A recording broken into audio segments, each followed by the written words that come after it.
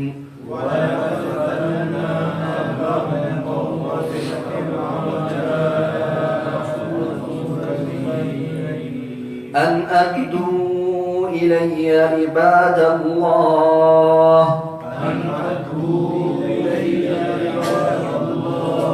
إني لكم رسول أمين.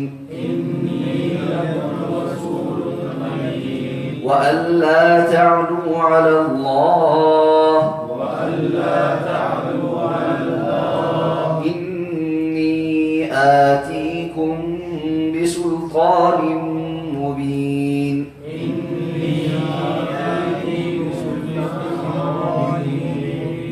وإني عذت بربي وربكم أن ترجمون.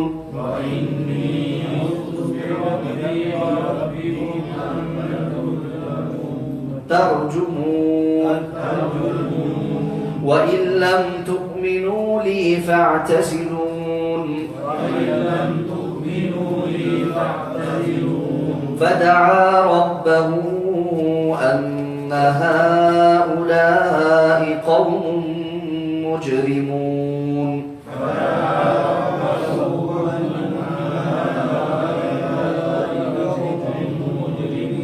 فأسر بعبادي ليلا إنكم متبعون.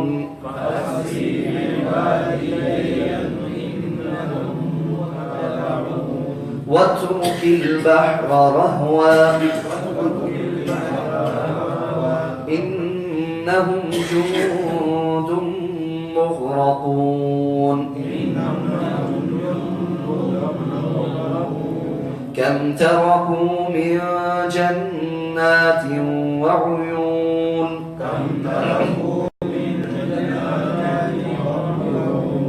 وزروع ومقام كريم.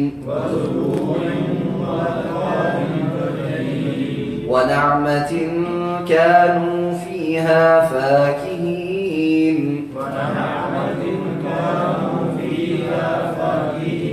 كذلك وأورثناها قوما آخرين.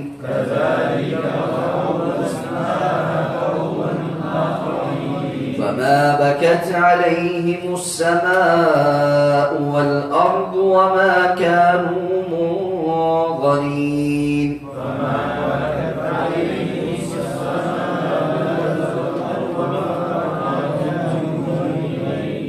بسم الله الرحمن الرحيم. ولقد فتنا قبلهم قوم فرعون وجاءهم رسول كريم.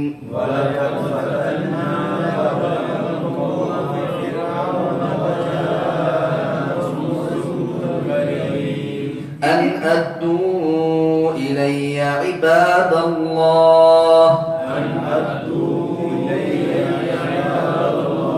إني لكم رسول أمين. إني لكم رسول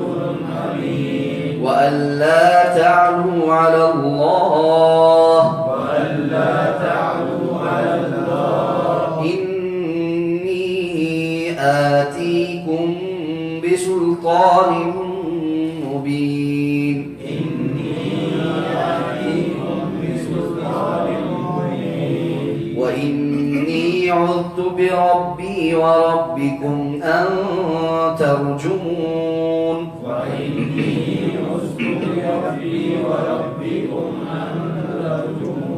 وإن لم تؤمنوا لي فاعتزلون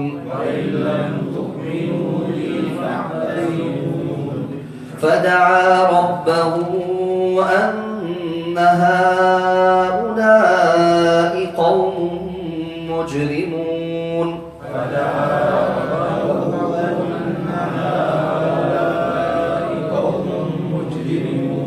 فأسر بعبادي ليلا إنكم متبعون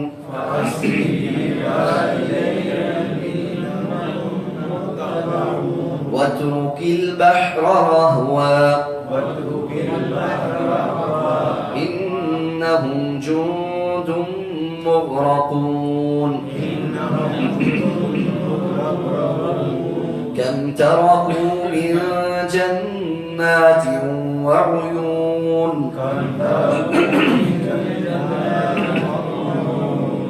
وزروع ومقام كريم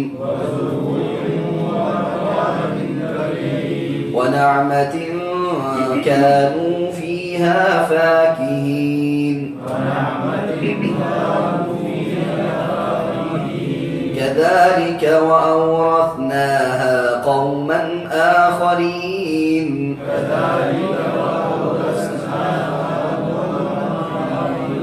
فما بكت عليهم السماء والأرض وما كانوا منظرين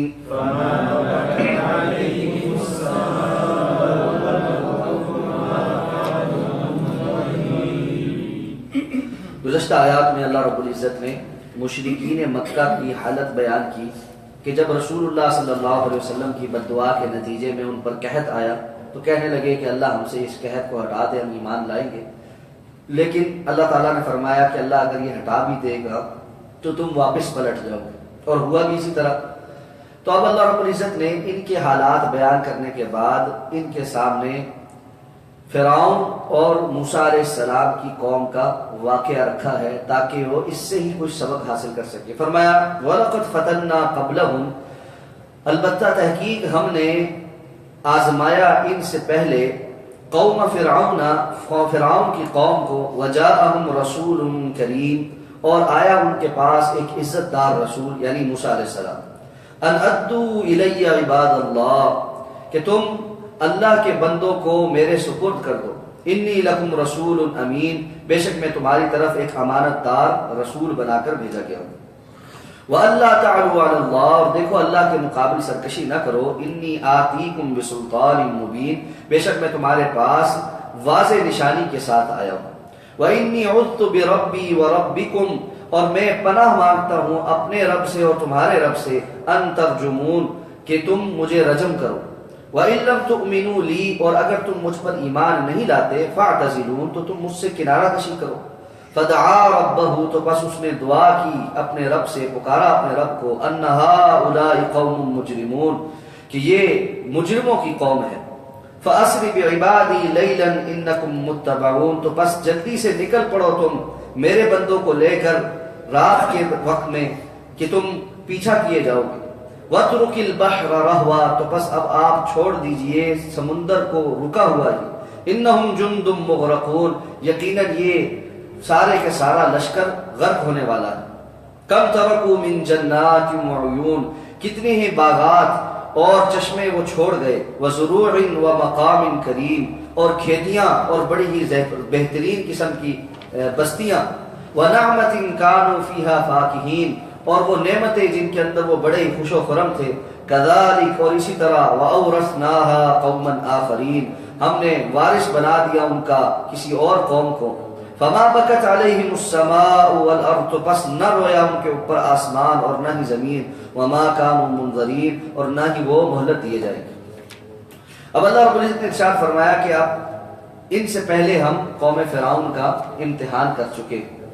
بڑا طویل واقعہ اللہ تعالیٰ نے بڑے مختصر الفاظ میں یہاں پر بیان کر دیا ہے، کیونکہ قرآن مجید میں متعدد مقامات پر پوری تفصیل کے ساتھ موسیٰ علیہ السلام اور فرعون کا تذکرہ ہو چکا، کس طرح موسیٰ علیہ السلام پیدا ہوئے، کن احوال میں پیدا ہوئے کہ بنی اسرائیل کے بچے قتل کیے جا رہے ہیں، کس طرح ان کی والدہ کے دل میں اللہ نے بات ڈالی کہ پیدا ہونے والے بچے کو ایک صندوق میں پانی میں ڈال دیا جائے، کس طرح وہ صندوق بہتا ہوا فرعون کے محل پر پہنچا، وہاں پر اس کو فرعون کی جو زوجہ تھی حضرت آسیہ جو بعد میں مسلمان ہوئی، انہوں نے کہا کہ ہماری اولاد نہیں ہے تو ہم اس کو بچہ بنا لیتے ہیں، تو فرعون کے گھر میں اللہ تعالیٰ نے موسیٰ علیہ السلام کو پروان چڑھایا، پھر وہاں پر موسیٰ علیہ السلام کی والدہ کی گود میں واپس پہنچایا، کئی تقر عینھا ولا تحزن، قرآن بیان کرتا تاکہ ان کی والدہ کی آنکھیں ٹھنڈک ہو جائیں اور وہ پریشان نہ ہوں کہ موسیٰ علیہ السلام پر اللہ تعالیٰ نے تمام دودھ پلانے والیوں کا دودھ منع فرما دیا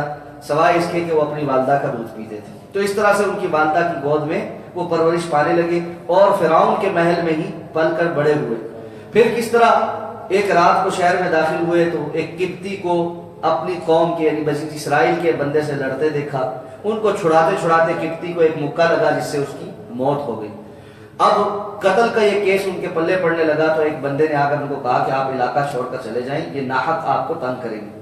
تو موسیٰ علیہ السلام جو ہے حضرت صالح علیہ السلام کی قوم جہاں مدائن میں رہتی تھی وہاں پہنچے، اور مدین میں حضرت شعیب علیہ السلام جو ہے وہ ایک بزرگ اور اللہ کے نبی موجود تھے، اور ان کی نرینہ اولاد کوئی نہیں، ان کی بیٹیاں پانی پلا رہی ہیں۔ قرآن پورا واقعہ تفصیل کے ساتھ بیان کر رہا ہے کہ وہاں پر ان کی بیٹی نے حضرت شعیب علیہ السلام کو کہا کہ آپ اس قوی اور امین، قوت بھی ہے جس کے اندر اور امانت دار بھی ہے، اس کو اپنی اجرت پر رکھ لیجئے کہ یہ ہمارے گھر کے کام کاج کرے۔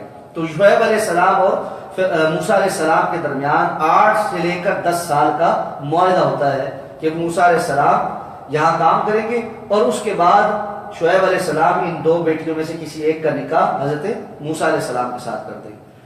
اتنا عرصہ گزارتے ہیں، نکاح ہوتا ہے، اس کے بعد اپنے علاقے کی طرف واپس لوٹتے ہیں، راستے میں نبوت ملتی ہے، اور پھر فرعون کے پاس جا کر دعوت و تبلیغ کا کام سر انجام دیتے ہیں، جس کے نتیجے میں فرعون اور اس کے تمام حوالی جو ہے وہ مخالف ہو جاتے ہیں۔ ان ادوا الی عباد اللہ، اللہ کے بندوں کو میرے سپرد کر دو۔ اس کا معنی مفسرین نے 2 بیان کیے۔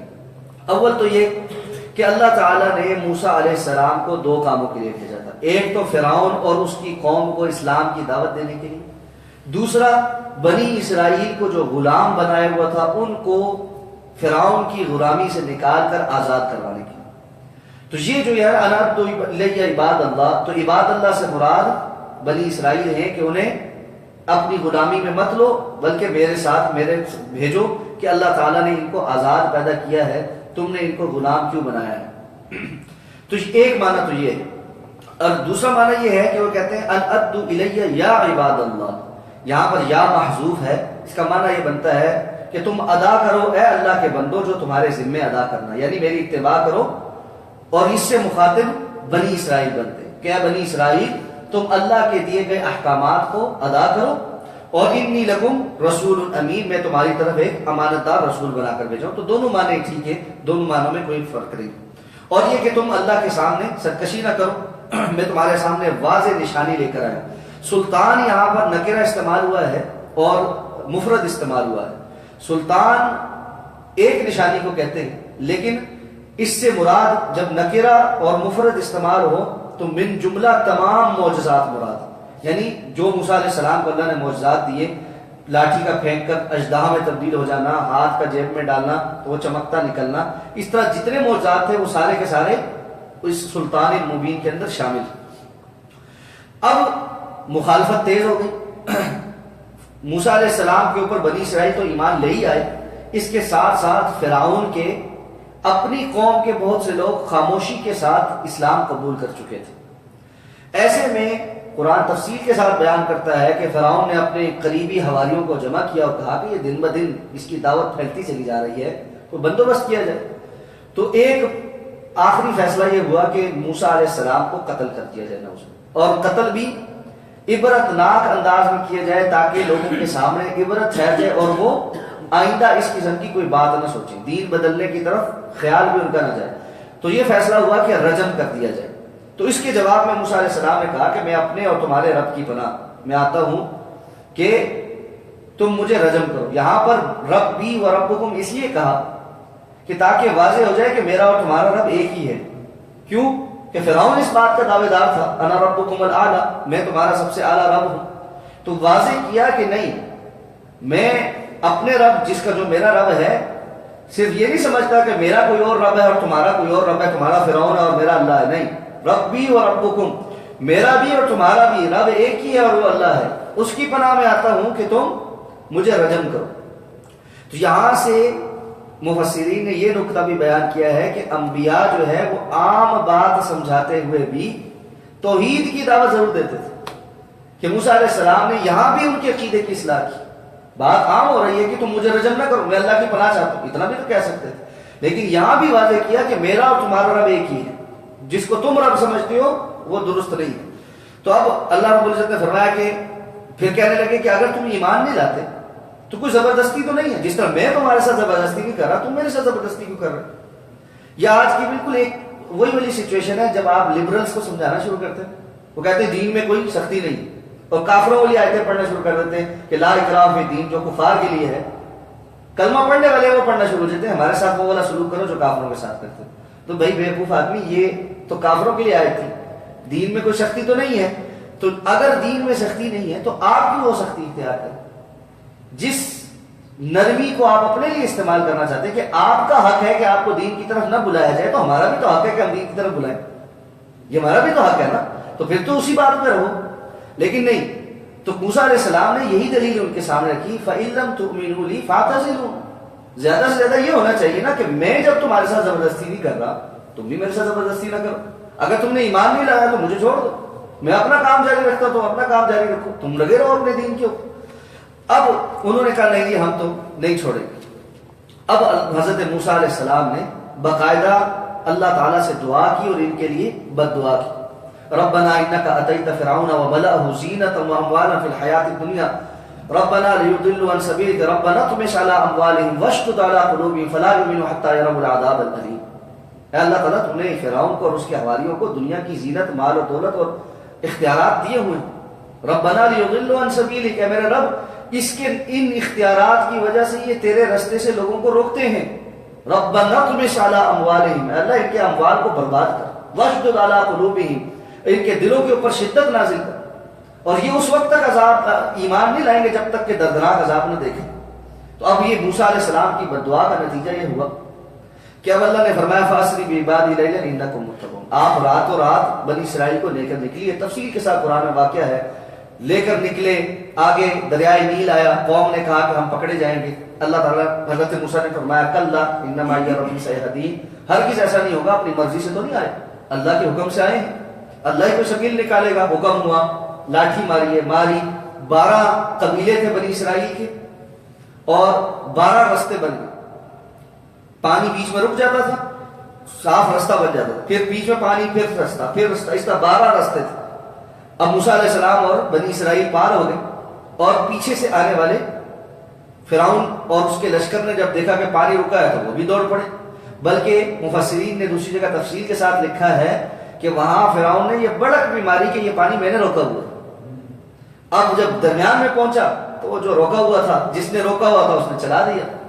اور انہم جند مغرقون، یہ سارے کا سارا لشکر وہاں پر غرق ہو گیا. اب اللہ نے سوال کیا کم ترکوا من جنات وعیون، کتنے باغات اور چشموں والی زمینیں وہ چھوڑ گئے، کھیتیاں اور بڑی زبردست محلات جن کے پیچھے لگ کر، جن کی بقا کے لیے وہ یہ ساری جنگ لڑ رہے تھے، وہ سب تو وہ چھوڑ گئے. اور پھر اسی طرح وَنَعْمَةٍ كَانُوا فِيهَا فَاكِهِينَ، بڑے بڑے اپنے محلات اور یہ ساری چیزیں چھوڑ کر چلے گئے، مر گئے. کیونکہ دیکھیں سارا لشکر نکلا تھا، پیچھے پیچھے گھر بار سب کچھ تو اسی طرح تھا نا. اب سب لوگ مر گئے، پیچھے جائیدادیں خالی پڑی. تو اللہ نے فرمایا كَذَلِكَ وَأَوْرَثْنَاهَا قَوْمًا آخَرِينَ، اس طرح ہم اور کسی اور قوم کو وارث بنا دیتے. کہیں پر کون بستا تھا؟ آج ہم اسلام آباد میں بستے، کبھی سوچا تھا یہاں پر کوئی بستا؟ کوئی رہتے ہوں گے لوگ یہاں پر بھی، پرانے قبرستان یہاں پر بھی بہت سارے ہیں. بلکہ تو اسلام آباد کے بارے میں تو مشہور ہے یہ سارا قبروں کے اوپر ہی بنا ہوا. اور پرانے جو لوگ ہیں جو جانتے ہیں اسلام آباد کے بنتے بزرگ جو یہاں موجود ہیں کہ کتنے ہر جگہ قبریں نظر آتی تھی. تو کسی زمانے میں وہ یہاں بستے ہوں گے، سوچتے ہوں گے ہمارا علاقہ، ہماری زمین، ہماری چیزیں. اور مرلے کے لیے لوگ جو ہے وہ ترستے ہیں اور جو ہے وہ کوئی اور مالک بنا بیٹھا. تو کوئی بندہ یہ نہ سوچے کہ دنیا کے اندر اس نے ہمیشہ رہنا ہے، یا یہ کہ اس کا نام ہمیشہ باقی رہے گا، یا یہ کہ اس کی ملکیت ہمیشہ باقی رہے گی. اور ان چیزوں کے لیے جن کی ملکیت بہت تھوڑے عرصے کی ہے، ایک دوسرے سے لڑتا رہے. ساری زندگی کس بات پہ کھپا دی؟ کیا ہوا جی؟ میں اس دن کیس سن رہا تھا کہ 100 سال کے بعد اس زمین کے ایک جائیداد کے تنازع کا جو ہے نا وہ فیصلہ کیا ہے عدالت نے. میں حیران ہوں ان لوگوں پر جو 3 نسلوں سے 100 سال سے ایک زمین کے ٹکڑے پر ساری محنت کر رہے ہیں، اور اب آ کر وہ مسئلہ حل ہوا. کوئی کام نہیں زندگی میں، کوئی ویژن نہیں، کوئی سوچ نہیں کہ دنیا میں کوئی اچھا کام کر کے جانا چاہیے. کیا کرے؟ 3 نسلوں سے زمین کا کیس لڑ. یار اللہ نے زندگی اس کام کے لیے دی. وہ جو بڑے چھوڑ کر مر گئے ان کے کسی کام کی نہیں آئی، ان کی اگلی نسل چھوڑ کر مر گئی کہ ان کی کسی کام نہیں آئی، تیسری نسل آ کر بھی اسی کام پر لگی ہوئی ہے. 2 نسلیں جن کی کسی کوئی چیز کام نہیں آئی، اب آپ نے اکٹھی کر لی، بڑا کام کر لیا، کیا فائدہ ہوگا؟ تو فائدہ ہو جائے گا. ساری زندگی لڑ کے اب جب ملی ہے تو اس کے بعد بندہ بہت ہو جائے تو پیچھے مزے کوئی اور اڑاتا ہے. انسان کو اس طرح توجہ کرنی چاہیے. اب بڑا ہی بہترین جملہ یہاں پر اللہ نے فرمایا، فما بکت علیہم السماء والارض، نہ آسمان رویا نہ زمین روئی. اتنا بڑا بادشاہ وقت جو اپنے رب ہونے کا دعوے دار تھا، جس کے حکم سے پتے ہلتے تھے، جس کے حکم پر 70,000 بنی اسرائیل کے بچے ذبح کر دیے گئے، کوئی پوچھنے والا نہیں تھا. فما بکت علیہم السماء والارض، جب اللہ کا حکم آیا ایسا نام مٹا، نہ آسمان رویا نہ زمین روئی. اب اس جملے کا مفہوم جو ہے علماء نے 3 بیان کیے. پہلی بات تو یہ کہ قرآن کا ایک اسلوب یہ ہے کہ جب بعض جگہوں پر کسی بستی کا یا علاقے کا ذکر ہوتا ہے تو اہل کا لفظ جو ہے نا وہ نکال جاتا ہے. آسمان، یہاں پر بھی اہل کا لفظ محذوف ہے. کیا اصل لفظ کیا ہے؟ فما بکت علیہم اہل السماء و اہل الارض، نہ آسمان والے ان پر روئے نہ زمین والے ان پر روئے. ہر کسی نے شکر ہی پڑا، مر گئے، کھپ گئے. ہر کسی نے جان چھوٹی، خس کم جہاں پا. تو نہ آسمانوں والے رہے نہ زمین والے رہے. جو رب ہونے کے دعوے دار تھے مرے تو ایسے گئے کہ سب نے شکر پڑا. دوسرا معنی کیا ہے؟ فما، عرب جو ہے نا ایک محاورتاً یہ بات کہتے تھے، ٹھیک ہے، محاورتاً، جس طرح ہمارے یہاں اردو میں کہتے ہیں نا آسمان گواہ ہے، ٹھیک ہے، چشم فلک سے دیکھ رہی. تو یہ محاورتاً ایک استخدام ہوتا ہے. تو عرب بھی محاورتاً کہتے تھے کہ کوئی بہت بڑا مشہور آدمی، شاعر، کوئی بڑا لیڈر مر جاتا تھا نا، کہتا تھا آسمان بھی اس کی موت پر رویا، جو ہے زمین بھی روئی، اور جو ہے پہاڑ ہل گئے. تو یہ اس طرح مبالغہ کرتے تھے کہ اتنا بڑا انسان تھا کہ آسمانوں زمین میں پہاڑوں میں ہر جگہ اس کی موت کی گونج ہے، یعنی ہر چیز اس کی وہ ہے. تو اللہ نے فرمایا اتنا بڑا اپنے آپ کو سمجھ رہا، فرعون سے بڑا کون ہوگا بادشاہ جو اس حد تک پہنچا ہوا تھا اور اتنا تجاوز کیا ہوا تھا اس نے. وہ بھی جب مر گیا تو نہ آسمان رویا نہ زمین روئی. آج تھو ہی کرتے ہیں ہر کوئی. تو یہ انسان کی حقیقت ہے.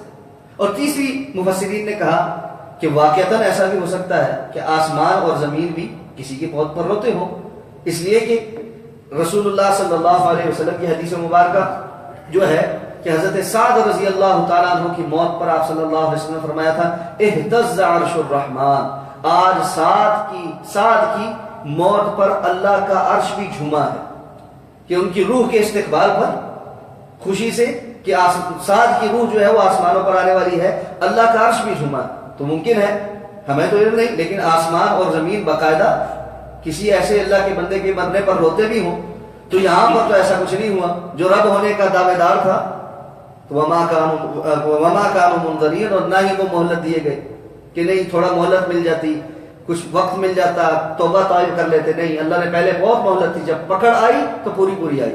اب جب اتنے بڑے بادشاہ پر، رب کے دعوے دار ہونے والے پر، اختیارات کے مالک پر یہ وقت آ چکا تو بعد والوں پر نہیں آ، تم جیسوں پر نہیں آ، جن کی تو کوئی حیثیت ہی نہیں، دنیاوی اعتبار سے بھی ان کے سامنے کوئی حیثیت نہیں. تو اس لیے انسان کو عبرت سیکھنی چاہیے. تلک الایام نداولها بین الناس، اللہ فرماتے ہیں یہ دنوں کا ہیر پھیر جو ہے نا، کبھی کوئی اوپر کبھی دوسرا اوپر، یہ عروج اور زوال یہ اللہ کے اختیار میں ہے. اللہ پھیرتا رہتا لوگوں کے درمیان. انسان کو اختیار مل جانے پر فرعون نہیں بن جانا چاہیے، کچھ نہیں کر سکتا، وہ اللہ کا بندہ بن کے رہنا چاہیے. اللہ ہمیں اس کی توفیق عطا فرمائے. سبحانک اللہم و بحمدک نشهد ان لا اله الا انت نستغفرك ونتوب اليك.